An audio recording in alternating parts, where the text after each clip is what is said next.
If there was a baby or a one-year-old who was placed on your doorstep and there was no one else to take care of that baby, you would take the baby in and take care of it. I don't think there are very many people who would not do that. And it's a matter of putting that kind of motivation together with a place where there really is a need to help these children. I'm Fred Cappuccino, husband of Bonnie Cappuccino, and Child Haven is an organization that started in 1985. At present, there are 8 children's homes over in India and Nepal and Tibet and Bangladesh. We have a lot of orphan children and some who are half orphan, meaning they have one parent living.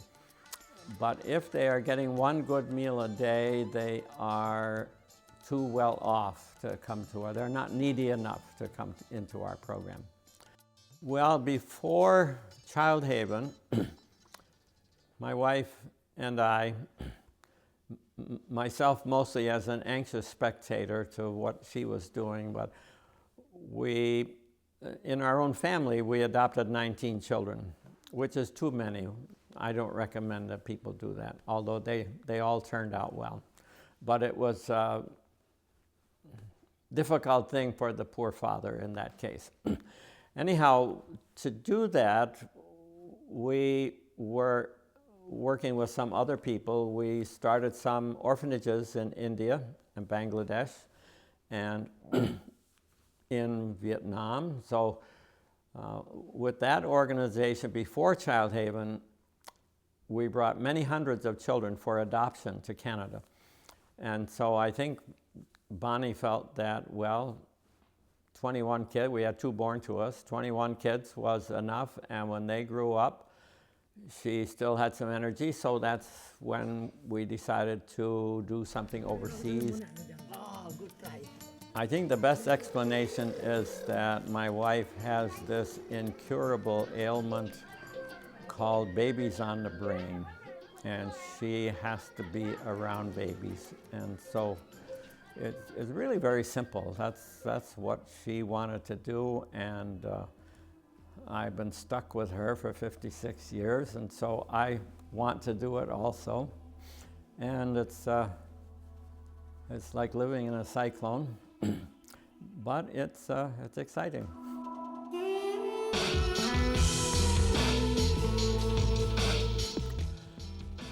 The philosophy behind Child Haven is very simple. It's a Gandhian philosophy. We are very imperfect followers of Mahatma Gandhi. And when we went to India, it was kind of on a pilgrimage to find out more about this great human being. And I think that his philosophy is so urgently needed in the world. And we hope that the children who come up through Child Haven, and I think a lot of them are wanting to help other people and care for other people.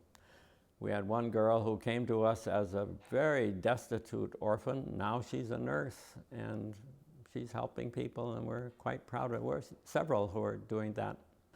Now, we can't help all of these kids that way.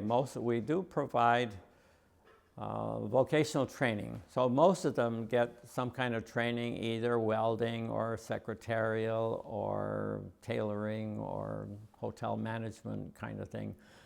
But there's a few, if they're very bright and very committed, we'll find some people over here who will pay the $2,000 a year for them to go through nurses training. Child Haven is not a missionary organization. In fact, we don't allow anyone to come in and try to change a child's religion or anybody else's religion.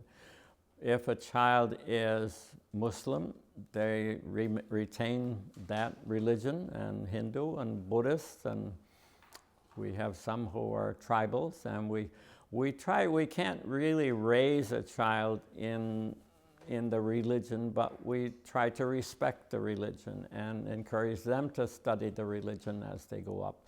We celebrate all the festivals, but we really feel that it's wrong and it's un-Gandhian to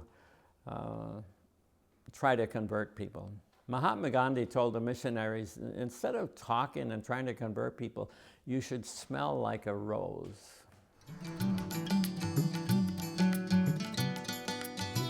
Well, there's a local committee here, and they are putting on a dinner, which is done every year, and it's going to be at the City Hall, a magnificent place, a magnificent room, and there will be Indian dancing there, and a silent auction of, maybe 80 or 100 items that are brought from Nepal and India, statues and horns and carvings. It's all about that. It's all the good stuff right in there. I'm Marianne Higgs, and I'm proud to be a monthly donor to Child Haven International on a modest level at this point. But I've been inspired by the work of Fred and Bonnie Cappuccino, and am very proud and pleased that we are able to have an annual event now to support Child Haven. When we have a specific event, it focuses our attention on the work that's being done and our opportunity to help. So the benefit has often been a dinner, and it's been a success. We have a silent auction, a live auction, a bazaar of goods that are lovely. This time we thought, well, we'll move it up a step to Memorial Hall. We will have Jack Francis, Jack the Happy Chef, will be serving food. We will have chai and also a cash bar. So we've put it out as chai, chaat, and more. And the word chaat, in one of the many languages in India, it means that which excites the palate. So the idea is have some good food, enjoy some Indian dance. Queen's Indian Student Association has a dance group that's going to perform. We'll be playing Indian music, and there will be all the wonderful silent auction items. But in addition to that, Fred brings a list of those projects that are ongoing at Child Haven Homes that need larger sums of money, and often people don't need anything more for their home. They feel conflicted about buying objects that aren't needed. They can definitely contribute to a soy cow, to furniture or improvements that are needed to any one of the homes. And so it gives us an opportunity to be up to date on the challenges that Child Haven International is managing to meet and how we can be a part of it. The people come to the dinner because they want to do something for children on the other side of the world. We have a safety net here, more or less. There's still, I think, scandalous that there are 800,000 children in Canada who are below the poverty level. But in some of these other countries, there are millions, and there's no safety net. And to be able to just pluck one child out of just dire poverty and bring him or her up as a useful citizen is quite an exciting experience.